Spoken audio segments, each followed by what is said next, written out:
This is the third lesson of chapter 3. It's called Rate of Change and Slope. A slope of a line is a rate of change.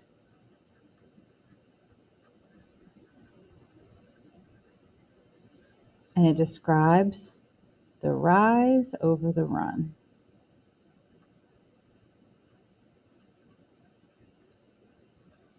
So did you go up or down? And when you put it over, did you go left or right? If you went up, the rise is positive. If you went down, the rise is negative. The run, if you go to the right, it's positive. And if you go to the left, it's negative. So here, it doesn't matter which point you start at. Just ask yourself the question, do you go up or down? You went up 4. You went to the right 6, so you're positive. But what if you started here? You went down 4, and you went to the left 6. So either way it works, and it reduces to 2/3. What is the slope here? You started at a point, you went down 6, and you went right 3. So -6 over 3, or you can just reduce it to -2. -2 over 1. It is defined as the changes in our y values over the changes in our x values. This is change, or delta. Delta is the Greek letter, okay? So it's the change in y and over the change of x, or the differences in your y's over the differences in your x values. So if I designate one of my y values as y1 and the other y value as y2, the differences in them is subtraction, okay? So if I look at the 2, -1 and the 4, 3 that we had in this example, and if I didn't count up and over, how could I do it algebraically? Not with my eyes, but algebraically, could I do it? So I'm going to call, it doesn't matter which one you pick first, but if you pick this one first, if this is the first x, then this has to be the first y, and this is x2 and y2, okay? Or you can just switch them, doesn't matter. We know we're going to get 2/3. So algebraically, we're going to say y2 minus y1 over x2 minus x1 equals, okay? y2 is -1, y1 is 3 over -2 minus 4. The result is -4 over -6, which reduces to a positive 2/3. And that's what we got up here. So visually, you can complete the slope, or algebraically. So algebraically, I'd like you to find the slope for the next 2. How about you pause the video and try it yourself?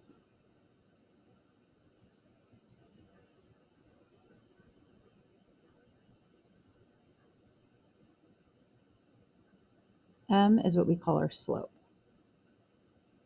And it's the equation y2 minus y1 over x2 minus x1, or m.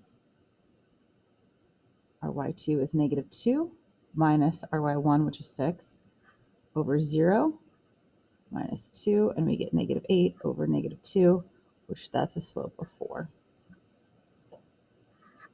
Here I have 3 points. I only need 2 points. These 3 points are on a line. I just need 2 of them. I'm going to pick the positives just because it's easier. When you have all these negatives going on, it's more difficult. So m represents slope, and it's the equation y2 minus y1, and the differences of your x's are on the bottom. Be careful. Make sure you put the ones on top that go on top, and the ones that go on the bottom on the bottom.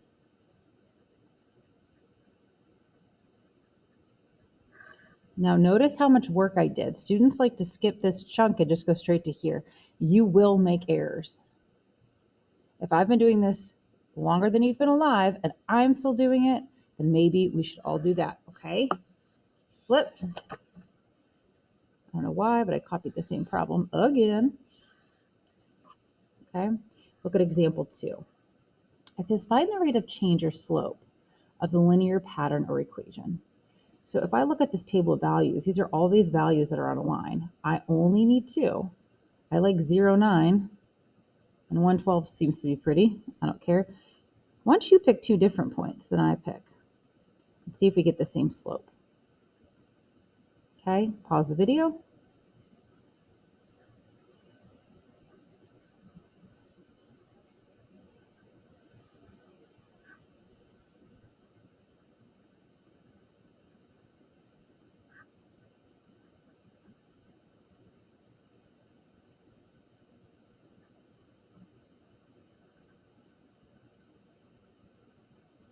Okay.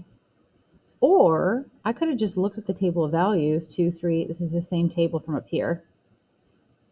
And I could just say, what is my change in y over my change in x? Well, if you look at your y values, you're going up 3, you're going up 3, you're going up 3, you're going up 3. So it's 3 over, you're going up 1 every time. So your slope is 3. Okay, so you can either do it algebraically or just visually, quickly looking at the rate of change. Okay. We're going to hold up on this, if you're in Algebra 180, till the second day. Okay. So if you're not in Algebra 180, we're going to complete these right now. But if you're in Algebra 180, you're going to fast forward from this part. Okay. Or just skip this part. But we're going to practice what we just did. So I want you to try 6 and 10 if you're in Algebra 180 right now. If not, fast forward this or just try this now and then go back to the very end of the video. If you are in Algebra 180, we'll be doing this the next day, okay? Here it says find the slope. So go ahead, find the slope.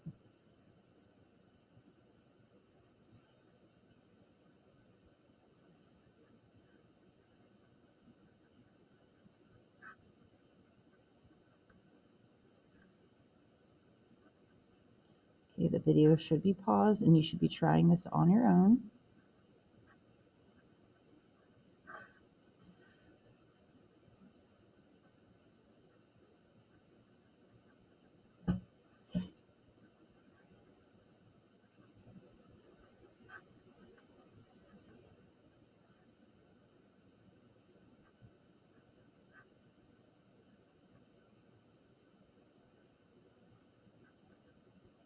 Put in your calculator -3 divided by 0. There's an error because it breaks definition. It is undefined.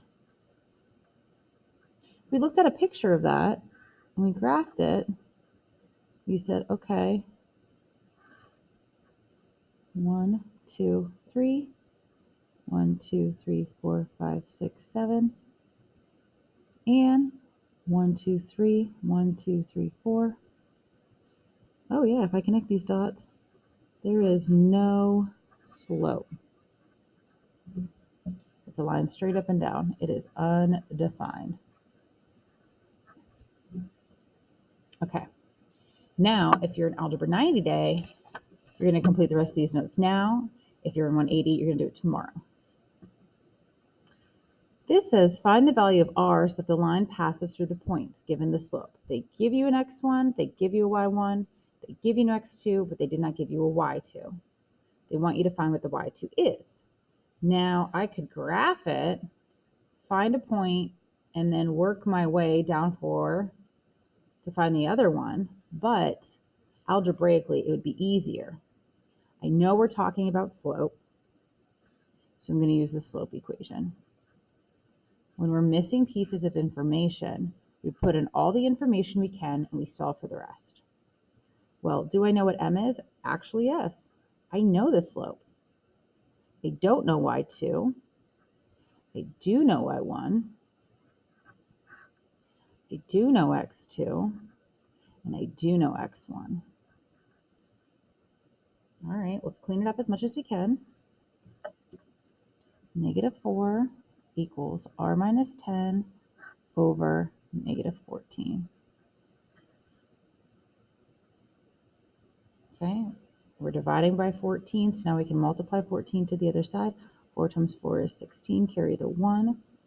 Okay, this is going to be 56, and it's going to be positive now. So I say to myself, how do I get r by itself? Well, this 10's in the way and this 14's in the way. I get rid of 14 by multiplying it. Therefore, I get 56 equals r minus 10, so add 10 to both sides. R equals 66.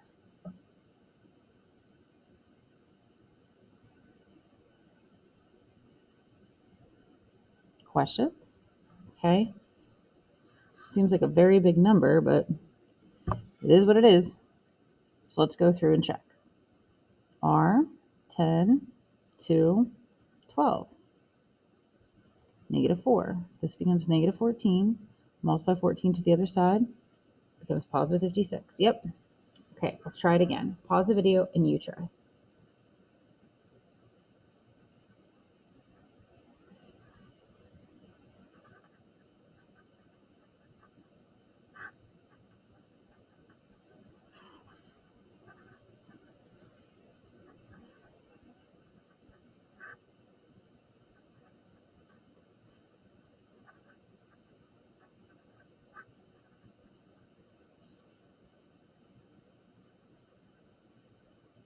Oh, we are stuck here. R is on the bottom. How do I get it to the top? Well, we could say 8 over 1 and cross multiply. 8 times the quantity, 3 minus R, 18 times 1. And then we could solve for here.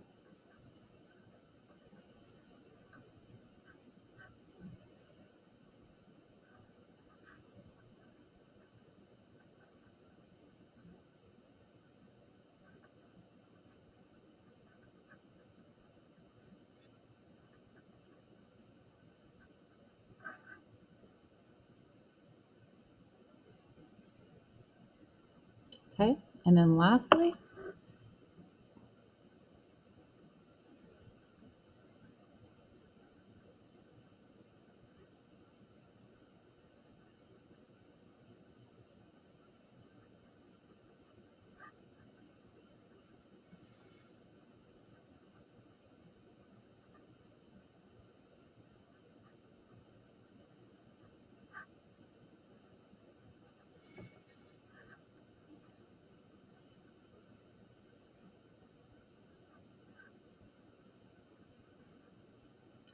cross multiply to solve. I don't care where you put that negative. I'm just going to put it with that 1.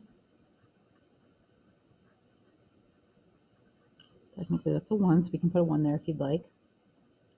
It's going to be a negative R minus 2 equals negative 8. I'm going to add 2 to both sides. Negative R equals negative 6. Therefore, R equals positive 6. Okay, so if you're in 180, this is what you're doing the next day. And then you're going to try this one on your own. I want you to pause the video now, set up your equation, put in what you can, and solve for the missing pieces.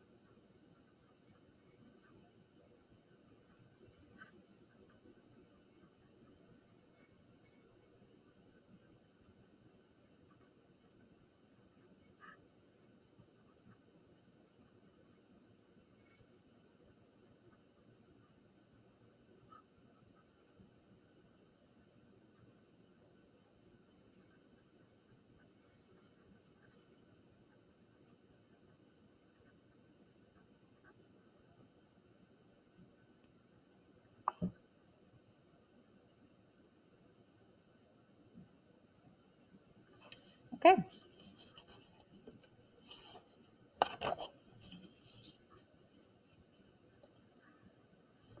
If you are in Algebra 180, you're going to be doing this that first day. If you're a 90, or probably stop halfway through your notes, do this video, and then go back to find that R value. Okay, so right now I'm going to go through this. This is extra practice. It'll really help you. Okay, it says, so I want you to pause the video, check 1 through 4. Pause the video, do 5 through 12, then check it. Then do 13 through 16, then check it, and 17 through 28. First part, examine the graphs below. Which lines have a positive slope? Which have a negative slope? Which have neither? So this is going down. That's a negative slope. This is not positive nor negative. It's actually a 0 slope. I could have wrote neither, but it's 0. I like to be more specific. This is a positive slope. and this is a 0 slope. Earlier, we had not a 0 slope, we had no slope. If you can write the word no, it's no. If you can write the word 0, it's 0. It says use the graph to find the slope of each line, AB. So how do I get from A to B? Well, I don't care which point we start with. We could have gone down 4, left 2, or we could have gone up 4, right 2. So 4 over 2, which is just 2. Okay, number 6 is CD. So we go down 2, and we go over 1, 2, 3, 4, 5, 6. So down 2 over 6, which equals negative 1/3. The next video is EF. So we don't go down, we don't go up, you don't move, but you went to the right 1, 2, 3, 4. 0 over 4 is just 0. Well, yeah, it makes sense. You can make a Z. G to H, you went up 1 over 1, 2, 3, 4, 5. IJ, you went down 1, 2, 3, 4, 5, 5. You went down 5, and you went over 1, 2. 1, 2, 3, 4, 5 over 2. Yep. All right, KL, you go down 1, 2, and you go over 1, 2, 3, 4, 5, 6, 7. All right, MN, you went down 1, 2, 3, but you didn't go left or right. Anything divided by 0 is undefined. Breaks definition. PQ, 1, 2, 3, 1, 2, 3.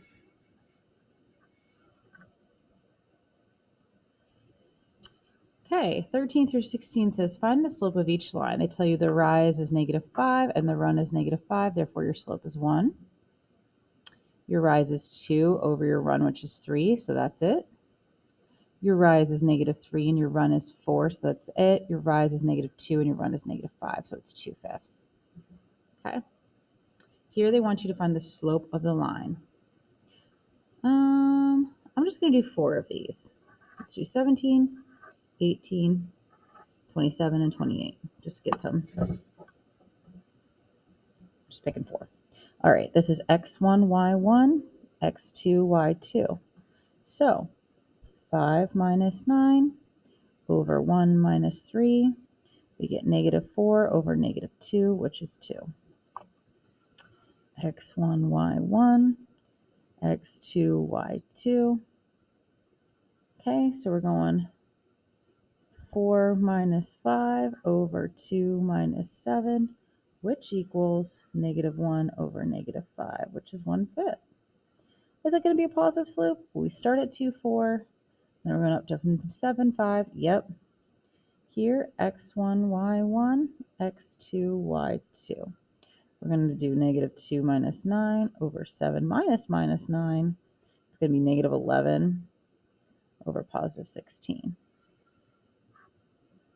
And here, x1, y1, x2, y2, 0 minus 7 over -1 minus 3, -7 over -4, which is 7/4.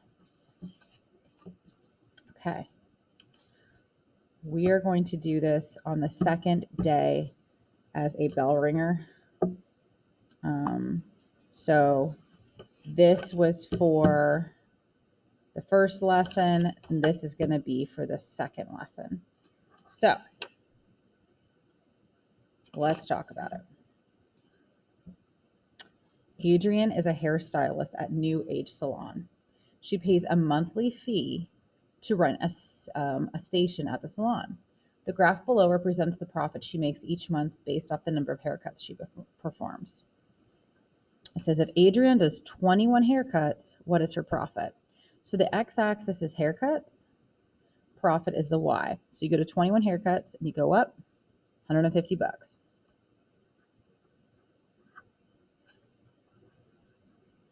What is the slope of the line? Well, rise over run. How do you get from 150 to the next point? 150 to 200, your rise is 50, over, what is that, 21 to 24? That's 3. Okay, can 3 go in evenly? No. So let's just leave it at 50. So rise is your Y value. So $50 every 3 haircuts. Okay, every 3 haircuts is about $50. Do the numbers in the slope represent, what do the numbers in the slope represent in the problem? Okay, well, if this is change in Y and this is change in X, we say the change in Y refers to the top number and X refers to the bottom number. Well, we know Y is profit, so $50, and we know X is haircuts, so 3 haircuts. That's how we get that. It says, what is the x-intercept? So where do we intercept the x-axis at? 12. 12, comma, 0. What do the values x, y of the x-intercept mean in context of the problem? All right. Well, if 12 represents x and y represents 0, it's saying at 12 haircuts, her profit is $0. Why would that be? Well, because she probably has expenses for the shop. Okay, so she makes 12 haircuts. She's now just catching up. The y-intercept here is negative 200. So she has x value is 0 and y value is negative 200. Well, this is what we just talked about. If she doesn't do any haircuts, she'll lose $200. Yeah, that makes sense because she has probably $200 in cost before she does any haircuts. That could be renting the space. That could be products she buys for the haircuts. All right, I want you to try the next one and we'll answer those questions together. So press pause. Billy Bob has an ancient bathtub that drains slower than the Dickens. I did not write these. He filled up his tub and then let the water drain out to see how long it would take to drain. The graph below represents the number of gallons of water remaining in the tub. How many gallons of water are in Billy Bob's tub after 6 minutes? So here we go at minutes. 6 minutes. 12. 12 gallons in Billy Bob's tub. What is the slope of the line? Well, how do you get from one intersection to, the next intersection? Okay. Well, we go down 12 to 8. So we went down 4. And we went over from 6 to 9, which is 3. What do the numbers in the slope represent? Well, we know change in y is the top and change in x is the bottom. So change in y means gallons of water. So we lose 4 gallons, okay, every 3 minutes. What is the x-intercept? 15 minutes. So it's 15, 0. What do the x and y of the x-intercept mean in the context of the problem?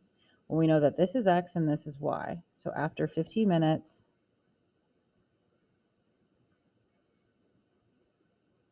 there is 0 gallons, or the tub will be empty. What is the y-intercept? We're at 20 here. So 0, 20. What do the xy values of the y-intercept mean in the context of the problem? Well, after 0 minutes, 20 gallons. So you could say the tub is full or at 20 gallons before it drains. This is what I'm talking about.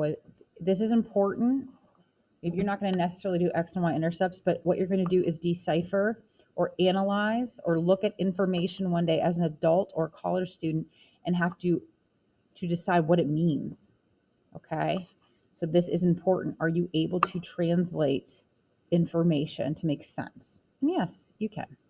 All right, so this is for days 1 and 2. So if you were in Algebra 180 today, okay, you were supposed to work on this page and the rest of these notes. Then you were simply supposed to complete just these two and then work on this page. And then you're supposed to do the rest of it if you were in 90 day. Okay, also, you have bookwork, so check your Google Classroom for that, for homework.